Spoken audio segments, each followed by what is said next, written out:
আসসালামু আলাইকুম। আশা করছি আপনারা সবাই ভালো আছেন। আমরা এই মুহূর্তে এখন যে বিষয়টি নিয়ে আলোচনা করব সেটি হচ্ছে পর্যায় সারণী। প্রথম রাসায়নিক রসায়ন ন্যাশনাল ইউনিভার্সিটির কেমিস্ট্রি অনার্সের প্রথম বর্ষের পর্যায় সারণীর যে অধ্যায়টি রয়েছে সেই অধ্যায়টির দ্বিতীয় লেকচার এটি। এবং আমরা এই লেকচারটিতে যে বিষয়গুলো আলোচনা করব সেটি হচ্ছে যে আপনারা স্ক্রিনে দেখতে পাচ্ছেন যে ইলেকট্রন বিন্যাস অনুসারে মৌল শ্রেণীবিন্যাস সংখ্যা আলোচনা করো, অথবা পর্যায় সারণীতে মৌল শ্রেণীবিন্যাস ইলেকট্রন বিন্যাসের প্রভাব আলোচনা করো।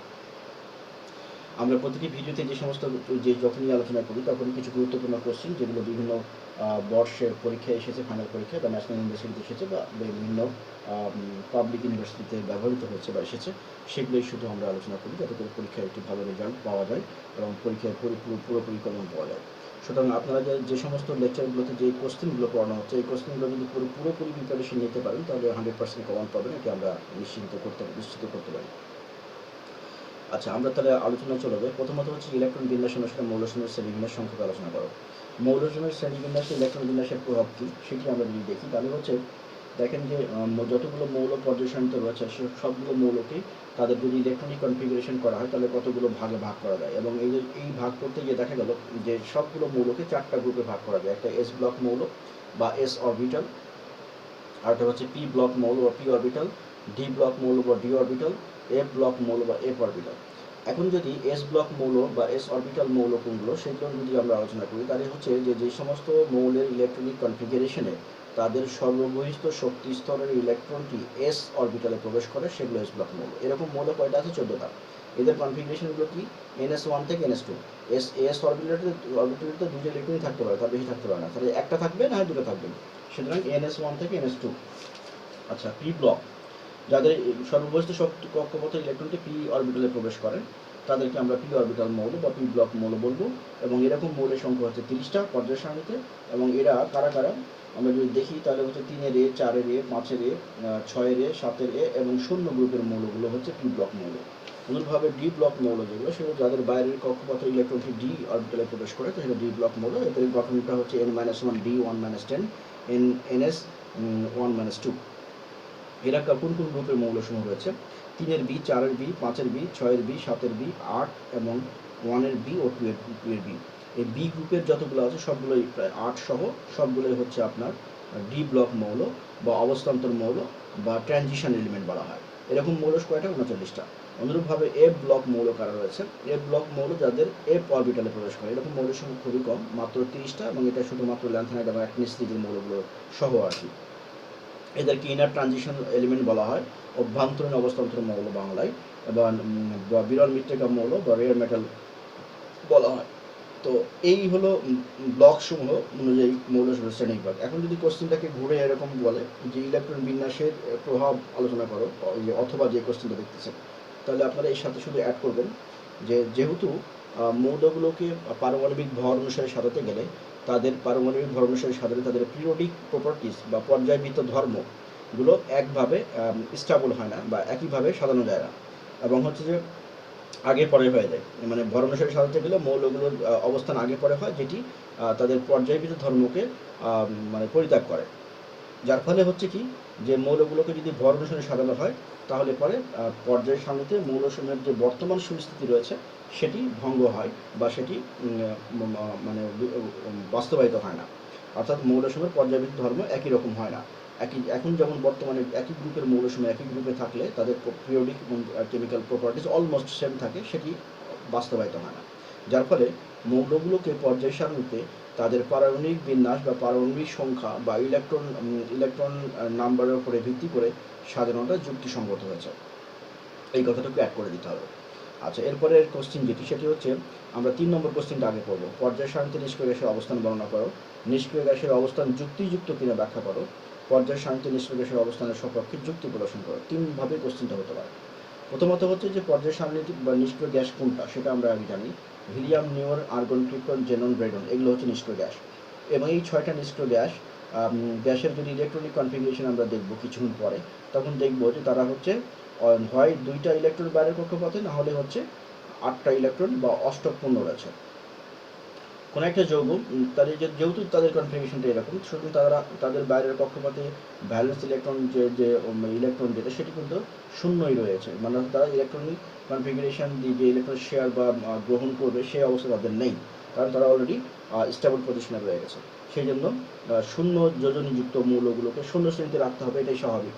আরেকটা হচ্ছে যে যদি আমরা 7 নম্বর গ্রুপের দিকে দেখি, 7-এর এ এবং 1-এর এ, তাহলে দেখা যায় যে একটা হচ্ছে হাইলি ইলেকট্রোনেগেটিভ 7-এর এ, আর একটা হচ্ছে হাইলি ইলেকট্রোপজিটিভ। হাইলি ইলেকট্রোনেগেটিভ এবং হাইলি ইলেকট্রোপজিটিভের মাঝখানে শূন্য থাকবে, এটাই স্বাভাবিক। সুতরাং এটাও একটা পয়েন্ট যে এখান থেকেও যুক্তিযুক্ত।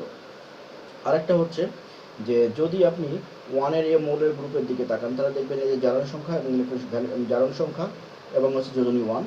অনুরূপভাবে যদি আমরা বাম থেকে ডান দিকে যেতে চাই, তাহলে দেখা যাবে যে -1 হয়ে গেছে, তার মানে +1 থেকে -1, তাহলে +1 এবং -1-এর মাঝখানে শূন্য থাকবে, এটাই স্বাভাবিক। সুতরাং এই 3টা কারণে পর্যায় সারণীতে নিষ্ক্রিয় গ্যাসের যে অবস্থান শূন্য গ্রুপে সেটি যুক্তিযুক্ত, এবং পর্যায় সারণীতে মৌলগুলি শূন্য গ্রুপে রাখাটাই যুক্তিসঙ্গত। অন্য গ্রুপে রাখলেই বড় নিয়মটা ভঙ্গ হবে।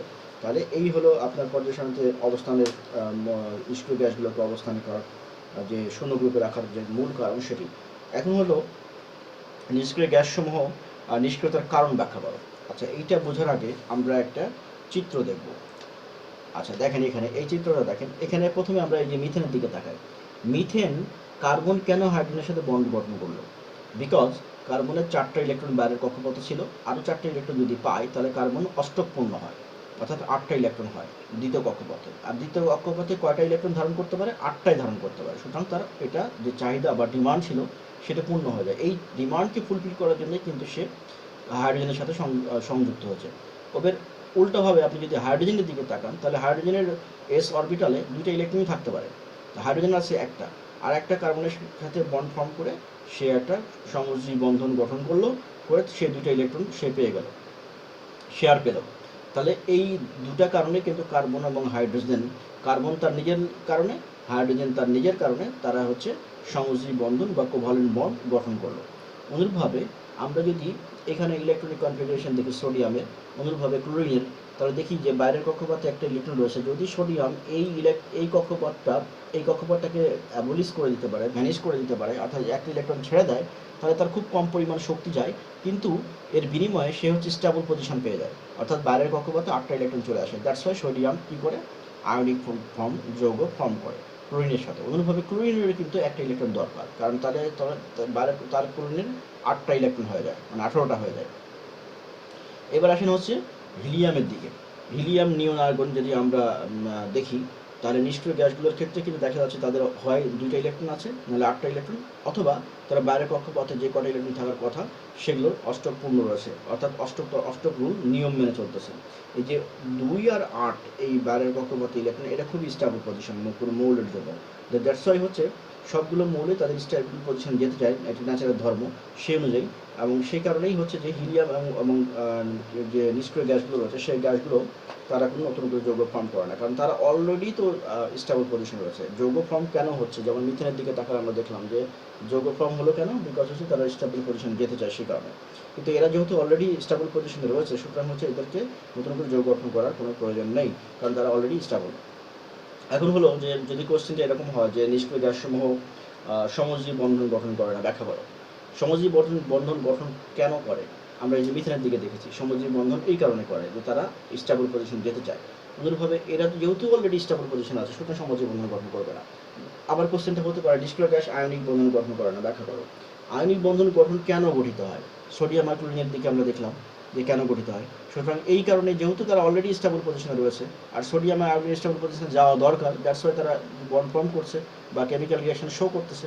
অনুরূপভাবে এদের অলরেডি স্টেবল পজিশন আছে, সুতরাং এদের কোনো শো করা দরকার নেই, যার ফলে তারা আয়নিক বন্ধন গঠন করা বা সমযোজী বন্ধন করারও কোনো পসিবিলিটি নাই। আশা করছি আপনারা বুঝতে পারছেন। আচ্ছা, আর হচ্ছে যে আমরা আলোচনাটা এখানে শেষ করব। আর হচ্ছে যে আপনারা এই কোশ্চেনগুলো সবগুলো দেখে নেবেন এর মধ্যেই, আর নির্ধারিত সময়ের মধ্যে এখানে ডেডলাইন দিয়ে দেবে কয় তারিখের মধ্যে শেষ করতে হবে। এর মধ্যে সময় শেষ হয়ে গেলে আপনারা ইনবক্স করে দেবেন যে শেষ হয়ে গেছে। আমরা খুব চেষ্টা করছি যে প্রতি দিনই একটা করে লেকচার দেওয়ার জন্য, অ্যাটলিস্ট যাতে করে দুটো শেষ করতে পারি। আর আমরা হয়তো অ্যাটমিক স্ট্রাকচার এবং পিরিয়ডিক টেবিল 2টা চ্যাপ্টারে একসাথে পরীক্ষা নেব। কারণ হচ্ছে যে কেউ কোনো ব্যাচ হচ্ছে একটু অ্যাডভান্স হয়ে গেছে, কেউ আবার খুব পিছিয়ে গেছে, আবার কেউ নতুন করে শুরু করতেছে, এরকম একটা পজিশনে। তো আমরা হয়তো আর এক মাসখানেকের মধ্যে এটা আমাদের কমপ্লিট হয়ে যাবে এবং এক্সামটাও কমপ্লিট হয়ে যাবে এবং আমরা তৃতীয় কোনো চ্যাপ্টারে চলে যাবো। তো পর্যায় সারণীতে মোটামুটি আমরা মেজর প্রশ্নগুলো সলভ করে ফেলেছি, আর যেগুলো আছে সেগুলো আমরা পরবর্তী ভিডিওতে আবার নিয়ে আসবো। আশা করছি আপনারা বুঝতে পারছেন এখান থেকে, আর কোনো প্রবলেম থাকলে ইনবক্স করে দেবেন।